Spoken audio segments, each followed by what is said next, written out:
मरायचे लक्षण आहेत का जगायची? मुळात एक विचारतो मी तुम्हाला, ते आले होते ते साधू होते का सैतान होते? अहो ते स्वर्गातल्या सैतान होते, अप्सरा होत्या. मुलाला कळलं नाही. मुलगा म्हणतो एकदम, बाप सांगतो एक. कानडीने केला मराठा भरता आणि एकाचे उत्तर एका नाही. आपल्या महाराष्ट्रातले पोरग शिकून शिकून नांदेडचं शिक्षण संपलं, तिकडच ते हैदराबाद तिकडेच गेलो जास्त उच्च प्रतीचं शिक्षण घेण्याकरता. पण चांगली गोष्ट आहे, उच्च शिक्षण झालं त्याचं. शिकलं तिकडूनच एक हेडंबा घेऊन आलं तिकडीच. याची भाषा मराठी आणि तिची भाषा कानडी, दोघांचा मेळ नाही. सुंदर दिसली घेऊन आलं. गावात आल्यावर त्याचे मित्र त्याला हसू लागले. काय रे मूर्खा, लग्न नाही, आम्हाला बोलावलं नाही, आम्हाला आमंत्रण नाही, पत्रिका नाही, काय बायको कधी? सोने गेले, माफ करा, मला सुंदर दिसली आणि माझी बायको आहे ना एवढी सुंदर स्वयंपाक करती, ती पाकशास्त्रात निपुण आहे. म्हणले आरला बाळा, जेवू घातल्याशिवाय लबाडाचं आमंत्रण काय करा असते? आमच्या वहिनीच्या हातचा स्वयंपाक आम्हाला जेवू घाल आणि बघू द्या आमची वहिनी आम्हाला. म्हणजे हो द्या काला 9 तारखेचा, 10 तारखेला या जेवायला.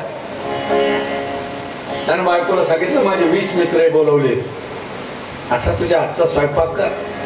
ती मुलगी हुशार होती, सुगरणच होती. तूच स्वयंपाक करायचा आणि तूच वाढायचं. 20 मित्रांची पंगत बसली, सुंदर स्वयंपाक केला आणि सगळ्यांना वाढू लागली. वाढता वाढता एक गलत झाली. ती समुद्र किनाऱ्यावरची मुलगी असल्यामुळं तिकडची ओरिजिनल मोत्याची माळ तिच्या गळ्यात होती, ओरिजिनल. पण शेवटच्या दोऱ्याची गाठ सुटली आणि त्यातला एक मोती याच्या वर्णात पडला, तिच्या नवऱ्याच्या. त्याचं ध्यानच नव्हतं, ते ध्यानावरच नव्हतं. माही बायको, माही बायको. आमचा एक वाघ आहे आमच्या संग, 5 मिनिटात एकदा तरी म्हणाल महाराज माझी बायको आहे का? तुलाच ऐकलेलं बायको आहे, आमची बायको, आमची बायको. हे भ्रमिष्ट झालं होतं. मित्राला बायको दाखवू लागलं, हे ध्यानावर नाही, त्याच्यात वर्णात पडला मोती. तुमच्या जिंतूरला एक कानड्याचं घर आहे. आम्हाला एक दिवस जेवण होतं, त्या शिवाजी कॉलनीमध्ये माझी कथा होती आणि एका कानड्याच्या घरी आम्हाला जेवण होतं. मी त्या बाईला विचारलं होतं, कानडी बाईला, म्हणलं बाई तुमच्या इकडं मोत्याला काय म्हणतात? तिने खरंच सांगितलं. ते म्हणजे महाराज आमच्या कानडी भाषेत मोत्याला मुतू म्हणतात.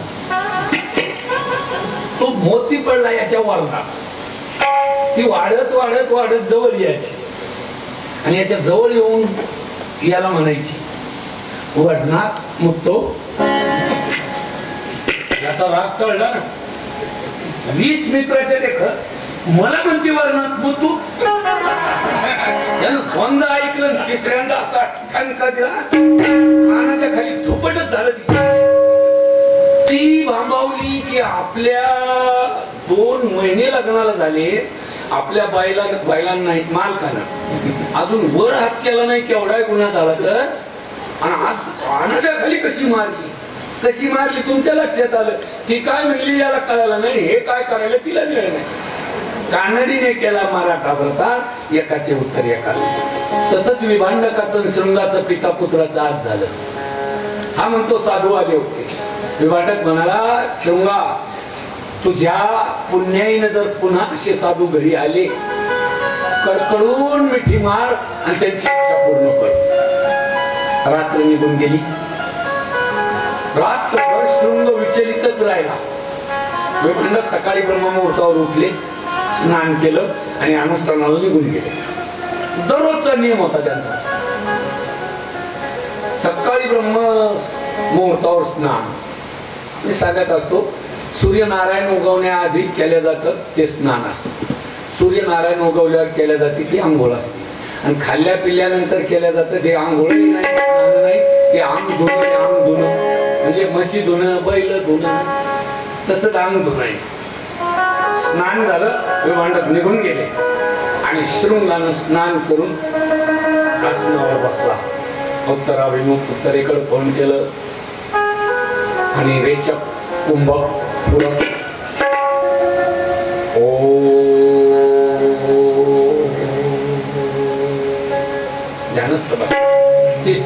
अप्सरांनी विचार केला, काल या साधूचे डोळे आपण चोरले, याची नजर आपल्याकडे लागली, हे हरणीच्या पोटी जन्माला आलेले आणि हरणाचा स्वभाव, हरण गायनाला बोलत, हरणाचा स्वभाव गोड गायन ऐकलं की तुकोबारांचा एक अभंग आहे, मृग नादे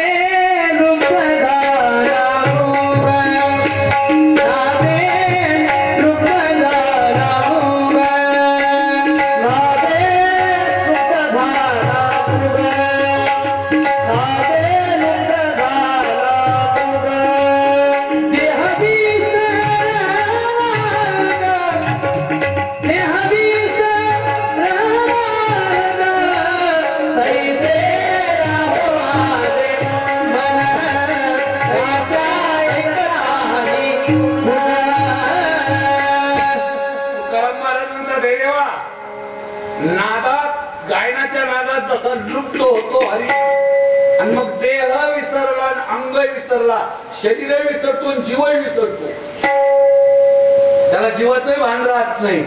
ते शिकारी हरणाचे काय करतात, सुंदर अशी बीन वाजवतात, बीन गोड राग आळवतात, साठ्यावरच हरण उभा राहतो, ऐकलं, आणि मग हरणाला बाण मारतो, त्याचा प्राण घेतो, प्राण जातो, तरी पण तो हरिण त्या पारध्याला काय म्हणतो, हे कबीरदासाने लिहिलेलंय, अब देखत है वो पारधी बुरा लगा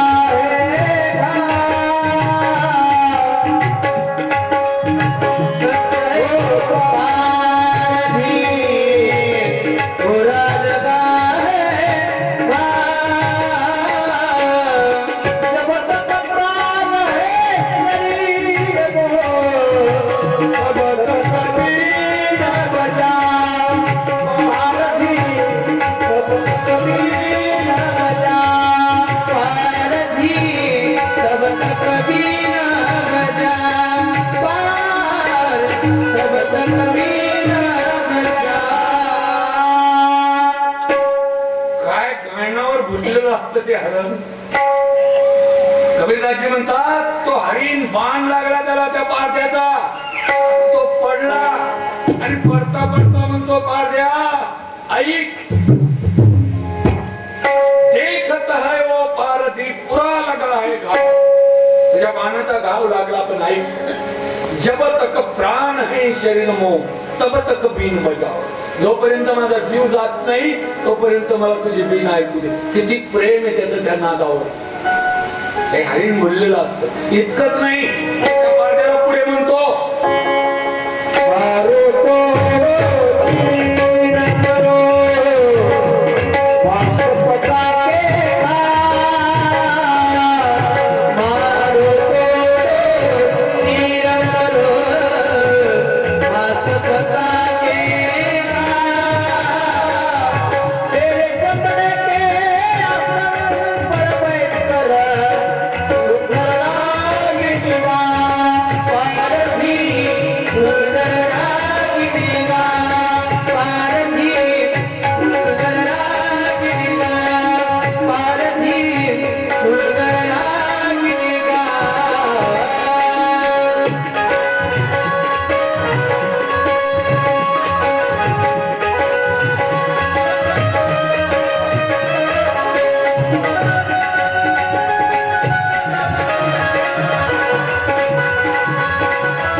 हरणीच्या पोटी जन्माला आलेले हे नादात बोलू शकते. तो हरिण म्हणतो, मार, तोड, चीर करो मला काप, मांस पका के खाओ, माझं मांस खा शिजून, आणि एक विनंती ऐक, माझ्या चमड्याच्या आसनावर बसून असेच राग आळव, असंच सुंदर गायन कर. अप्सरांना माहित होतं हरणीच्या पोटी जन्माला आलेला असल्यामुळे काल याचे डोळे चोरले, आज याचं कान आणि मन चोरायचं आणि याला अयोध्येला न्यायचं. इतक्या तयारीत आल्या, पाचही जणी शृंगार करून आल्या. स्वर्गातल्या गंधर्वात शिक्षण झालेलं होतं त्यांना. गायन, वादन, नृत्य असं गायन सुरू केलं. इतकं सुंदर गाऊ लागल्या, वाद्य वाजवू लागल्या, हावभाव दाखवू लागल्या. अरे नेत्र कटाक्ष सुंदर गायन सुरू झालं.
असा रंग भरला आणि त्या रंगात शृंग अनुष्ठान विसरला. असं होत असते. त्या नादाची भुरळ पडली. पहिलंच कारणीच्या पोटी जन्मले. जन्मजातच गुण होता तो. आणि त्या नादावर भाळला बोलला. नाथ महाराजांचा विसरला निजावस्था, विसरला निज स्वार्थ, विसरला विभांड कपिता, स्त्रिया तत्वता वश्य केला. मी अनुष्ठानातला एक साधू आहे हे विसरला. मी परमात्मा प्राप्ती करण्याकरता अनुष्ठान करतो हा स्वार्थही विसरला. विसरला विभांडक निज पिता, मी कोणाची अवलाद हो हेही विसरला. मी विभांडकाचा पुत्र आहे. मला ते विसरू नाही. कोण धर्म चाळी विधी निषेध पाळी, मग सुखे तुझं सरळी दिली आहे. आपण कोण्या कुळात जन्मलो, कोणाचे कोण आहेत आपण याची भान ठेवलं पाहिजे जीवनात. आपण कोण्या कुळात जन्म घेतलाय आणि काय करायला लागलो. विसरला विभांडक निज पिता, मी विभांडक महर्षीचा पुत्र आहे हेही विसरला. स्त्रिया तत्वता वश्य केला, बोलला, उठला आणि त्या गायनावर त्या नादावर नाचू लागला. वाईट वाटत मला. एवढ्या मोठ्या साधूची अशी अवस्था. भगवान ज्ञानोबराय म्हणतात हे आदिपुरुषाची माया, ब्रह्मेया ही नयची आया, मनोनी भुलविला ऐके राया संजीव म्हणे. ही माया अशी विचित्र आहे. या मायेनं तो भुलला, खूप नाचला, खूप नाचला. अंगाला घाम घाम आला. बेभान नाचून नाचून आणि हळूच विचारू लागला, महंतांनो, त्याला काय विचारायला? त्याला वाटलं हे महंतच आहे. महंतांनो, आपलं वास्तव्य कुठे? आपण राहता कुठे? त्या पोहोचलेल्या बाया होत्या, त्या का साधारण होत्या, त्या बोलवायलाच आल्या होत्या. याच्या भाषेत याला कळावं असं उत्तर दिलं. त्या म्हणाल्या, महाराज, आम्हाला विचारता आमचं राहणं कुठे? हे विश्वाचे आमचे घर. आम्ही या ब्रह्मांडाच्या पसाऱ्यात सर्वत्र राहतो, सगळं विश्वच आमचं आहे. धक्का बसला शृंगाला. अरे बापरे, माझ्यापेक्षा श्रेष्ठ आहे ते साधू. मला वाटतं माझा आश्रमच माझं घर आहे. यांचं ज्ञान किती व्यापक आहे. हे विश्वात संचार आहे म्हणतात आमचा. हे साधू आपल्यापेक्षा भारी आहे. त्याच्यामुळेच तर अशा बोलल्या त्या. या विश्वात आम्ही कुठे राहतो, आपल्यापेक्षा महान साधू आहे. ऐसे व्यापक ज्ञान भले तयाच्या हृदया दिवसित आले, तयाची समता दृष्टी बोले विशेषू काही. आता काय बोला, या शृंगाला वाटलं हे किती महान साधू आहे, विश्वव्यापक आहे.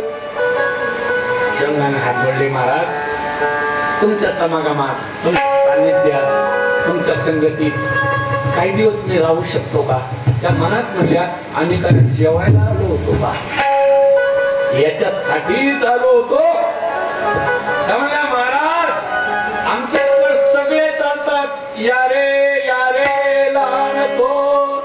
आमचा संप्रदाय असा आहे, आमच्या कोणी येऊ शकतात. चला. अवसरा नाही निघला. अप्सरा पुढं आणि शृंग माग. गा नाचत नाचत नाचत विभांड का देवांगण हाती आलं विधातुंगी. देवांगण हाती आलं विधातुंगी.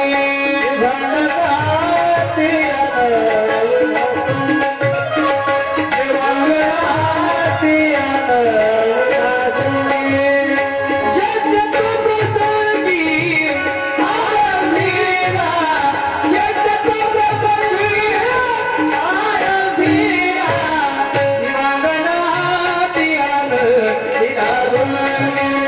देवांगण हाती आलं विधातुंगी.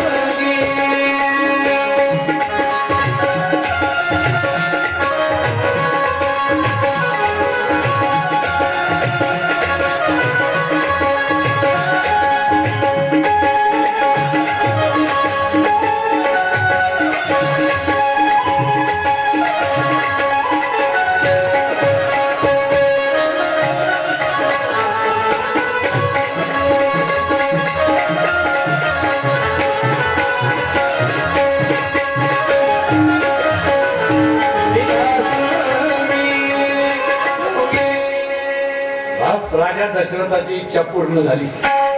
देवांगणा हाती अनविला शृंगी. देवांगणा म्हणजे अप्सरा. शृंग महर्षी अयोध्येत आणला. दशरथ राजाला आनंद झाला. राजा आनंदाने वशिष्ठाला म्हणतात, गुरुजी, आता यज्ञ सुरू करा. यज्ञाचा आरंभ करी लवला ह्या.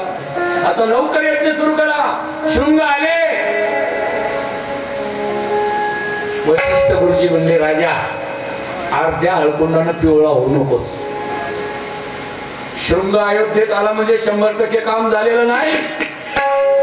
शृंग अयोध्येत आणल्याची बातमी जेव्हा विभांडकाला कळणार आहे, त्यावेळेला विभांडकाला राग येणार आहे. विभांडक अयोध्येत येणार आहे आणि तुझी अयोध्या चालून राग करणार आहे. गडबड करू नकोस. राजा घाबरला. राजा म्हणजे जीव अवस्था आहे. आणि जीवाचा असं असतं महाराज, काही माणसाला तीर्थ दिलं की हिव येत नाही, आरती दिली की गरमी होती, कोणता दम निघत नाही. वशिष्ठ गुरुजीचं ऐकलं की विभांडकाला जर राग आला तर राग होईल अयोध्येची. तो तपस्वी आहे, तो काही शृंग नाही. गुरुजी, काय करू मी, काय करू? पुन्हा चिंता सुरू झाली. डोक्याला हात लावला की आता काय करावं. वशिष्ठ म्हणले, घाबरू नको. आता आपल्याला राजकारण करावं लागणार आहे. जर लक्ष देऊन ऐका, एक साधू एका राजाला राजकारण शिकवतोय.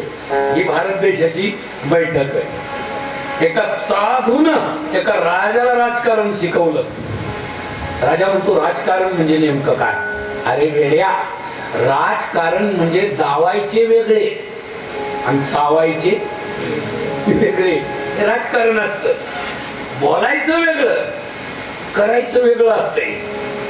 कल्पना करा, विधानसभा लोकसभा इलेक्शन लागलं. अशा वेळेला नेते पुढारी मोठे मोठे लोक सभा घेत असतात खेडोपाडी. असाच मंडप दिला जातो, असंच व्यासपीठ केलं जातं. त्या व्यासपीठावर तो नेता येऊन उभा राहतो. काय मवाळ भाषा असते महाराज त्याची, बा बा बा, मरून त्याच्या पोटी जाव, त्याची मवाळ भाषा शिकाव. पहिला तो उभा राहिला, व्यासपीठावर उभा राहून दोन्ही हात जोडतो. मला वाटतंय काय नम्र, नम्र नाही ते नम्री आहे, ती त्याची कला आहे. असा दोन्ही हात जोडून उभा राहील. माझ्या अंबरवाडीच्या मतदार बंधू आणि भगिनींनो, पहिलं वाक्य. जरासं 1 मिनिट भाषण करू का? रामायण मग सांगतो. 1 मिनिट भाषण करतो.